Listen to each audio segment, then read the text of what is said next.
அந்த 6 நண்பர்களையும் யாராலும் பிரிக்க முடியாது.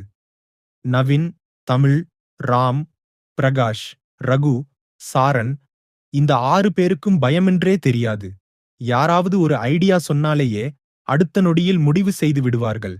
அன்று நவீன், ஒரு பயணம் சென்று வரலாமே என்று சொன்னவுடன் மற்ற 5 ஒரே மனதோடு அதை ஏற்றுக்கொண்டார்கள். அவர்கள் தேர்ந்தெடுத்தது ஒரு மலைப்பகுதி இரவு நேரம். கனமான பனி. சுற்றிலும் மரண அமைதி. அவர்கள் சென்ற பாதையின் நுழைவாயிலில் ஒரு பெரிய சிவப்பு எச்சரிக்கை பலகை. இங்கு இரவு நேரத்தில் வராதீர்கள். காட்டு மிருகங்கள். வழியை மாற்றாதீர்கள். ராம் அதை பார்த்தும் சிரித்துக்கொண்டே, பயப்பட வேண்டியது எதுவும் இல்லை. இப்படிப்பட்ட வார்னிங் இருந்தாலேதான் ட்ரிப்புக்கு த்ரில் வரும். இந்த வழியில்தான் போலாம் என்று சொன்னான். ஆனால் சாரன் மட்டும் கவலையுடன், வார்னிங் போர்டு இருக்கிறதுக்கு காரணம் இருக்கும். இந்த பாதை சரியாக இல்லை என்று எச்சரித்தான். இறுதியில் எல்லோரும் சேர்ந்து சாரனை சமாதானப்படுத்தி அந்த வழியில்தான் போகணும்னு ஒத்துக்க வைத்தார்கள்.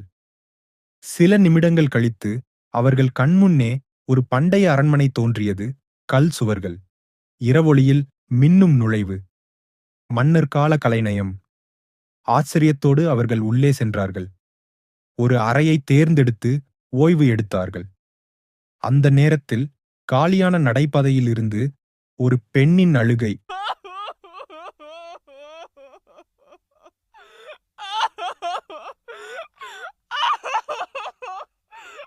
முதலில் மெதுவாக, பின்னர் நொடிக்கு நொடி அதிகமாக. அவர்கள் அனைவரும் பயத்துடன் வெளியே ஓடினர். ஆனால் அழுகை மீண்டும். இந்த முறை மிக அருகில்.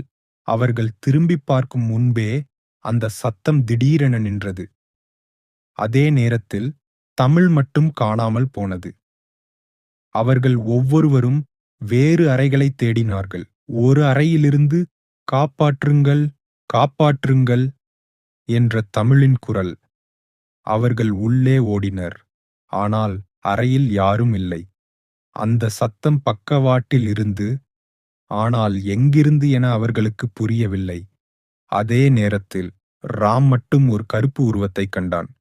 முகமில்லாத, கண்களில்லாத ஒரு வெறுமையான ஷேடோ. ராம் அதிர்ச்சி காரணமாக அசைய முடியாமல் நின்றான்.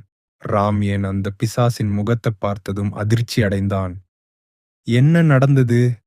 இது எல்லாம் தெரிஞ்சுக்கணும்னா நெக்ஸ்ட் பார்ட்க்கு காத்திருக்குங்க. தேங்க்ஸ் ஃபார் வாட்சிங்.